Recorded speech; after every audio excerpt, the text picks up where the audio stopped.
Hello and welcome to Tech Tuesday, where in today's video we're not looking at a piece of hi-fi equipment. Well, hey! Except the one issue is it's a television set instead.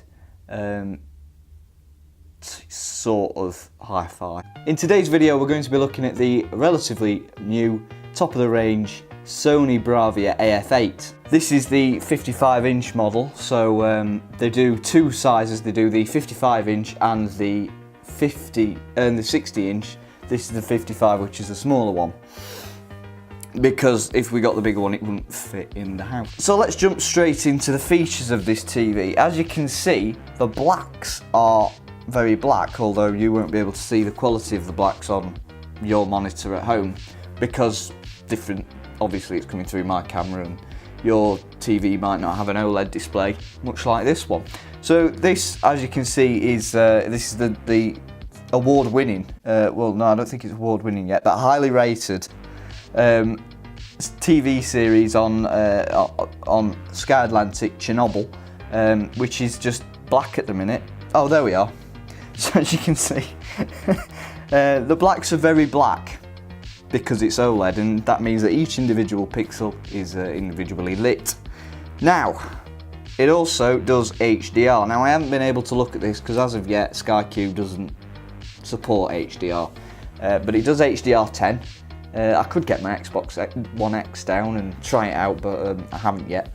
Once I do that, I'll get back to you on it. Maybe I'll do a review of the Xbox One X. Now, the HDR that it uses is Dolby Vision, obviously. Obviously, it does UHD, which is 4K, although it's not 4K, because if you call it 4K, you'll get done by trading standards, because it's not 4K, it's something like 3800 by 2800 or something like that. They're around the numbers.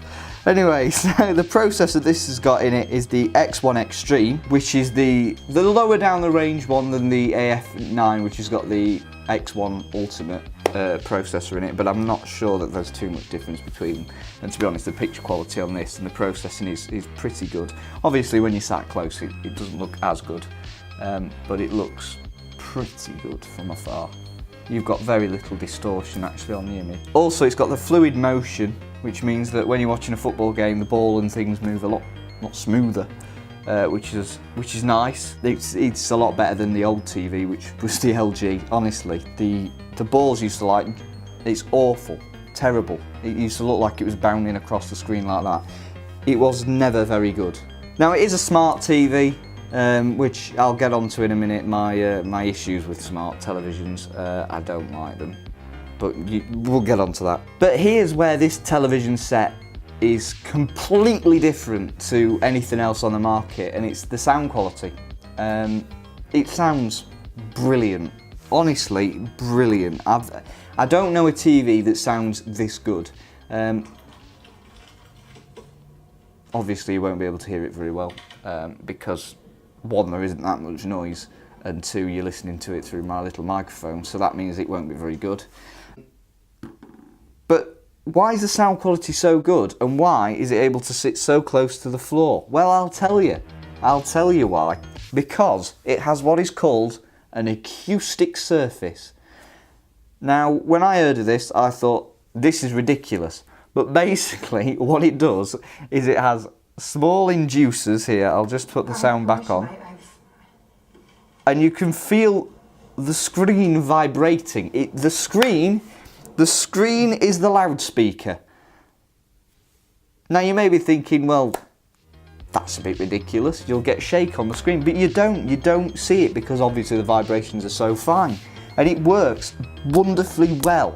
It's brilliant. And it's weird, it's really weird when you put your nails on the screen and you can feel it vibrating. That is very strange indeed.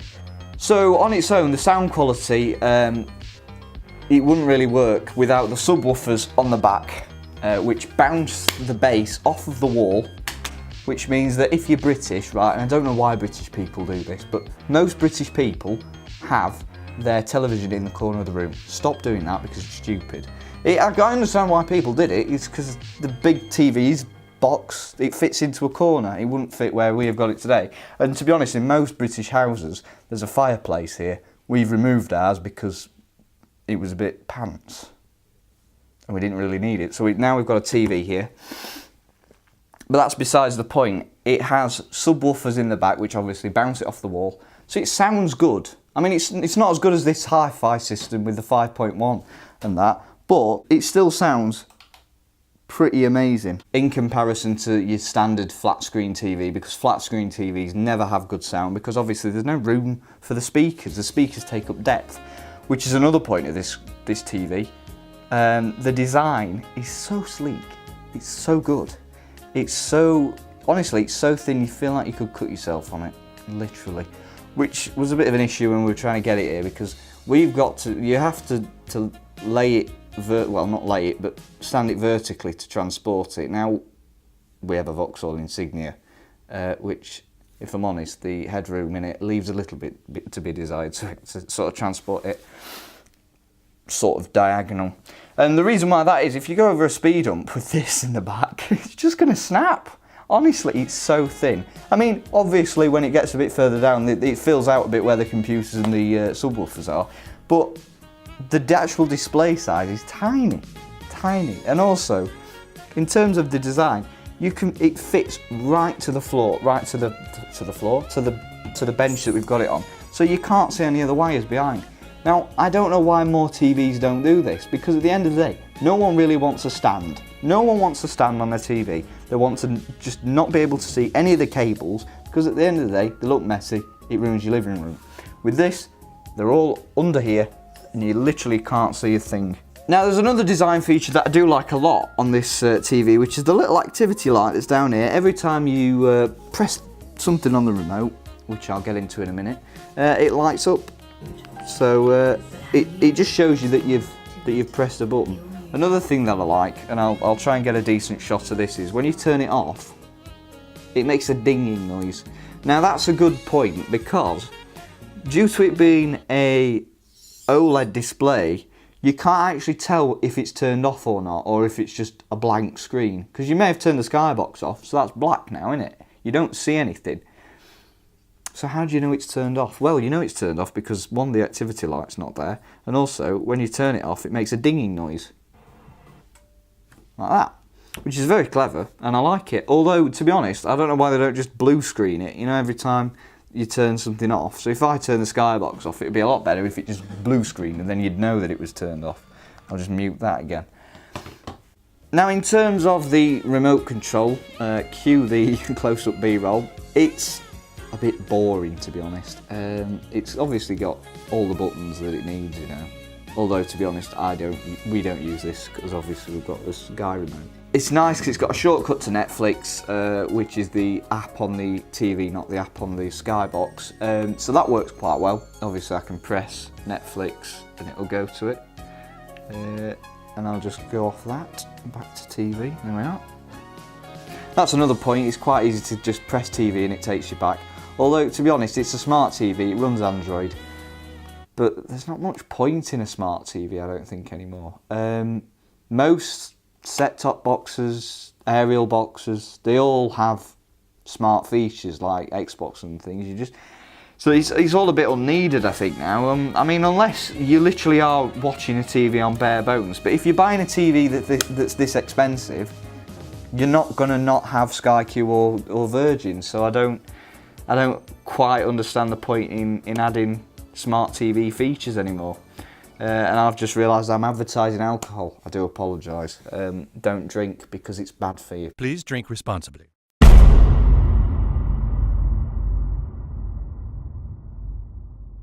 What is my overall opinion of this television? Well, personally, I think it's one of the best ones on the market currently.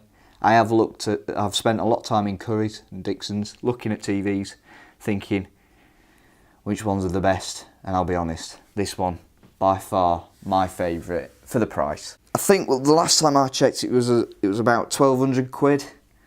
It might have gone up, might have gone down, I don't know. But for the price bracket, I'd say it looks amazing. Obviously, you've got the tri-luminous display, which adds more colours to the spectrum that it can reproduce, which means that literally everything looks so realistic. It just it takes your breath away. Like we were watching Earth from Space on BBC Two, I think it was, or it might have even been BBC One, and also the David Attenborough documentaries on Netflix. And honestly, you felt like you were there. It is absolutely brilliant. My parents have been watching Game of Thrones on here. I'll be honest, I don't know about Game of Thrones, so I do apologise.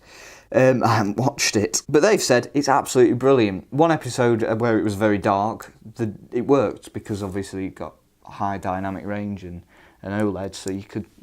The contrast was there to make the episode look good, which was obviously very good. And then I've mentioned about Android TV, it's a bit pointless. And the overall design of it, honestly, if you do feel like you could cut yourself on it, it's just gorgeous, absolutely gorgeous. And I do love Sony. I think Sony have done a really good job of becoming kings of televisions again. Obviously they were kings when Trinitron was around. And now I believe that they are going to be kings again when Triluminous takes off. It's just brilliant. It's missing 3D, which means the 3D Blu-ray players are now redundant. But at the end of the day, 3D died a death, didn't it? I don't even think Sky do a channel in 3D anymore. I know they still load films in 3D, like the Lego ones, but 3D's a bit old hat now, isn't it? Leave it to the cinemas, I say. But yeah, I think I'll call this video here. If you have enjoyed it, be sure to press the like button. Thank you very much for watching. I should be uploading a bit more soon because obviously I've got chance now. Exams are over, and yeah, I should see you in the next video. Thank you very much for watching. Goodbye.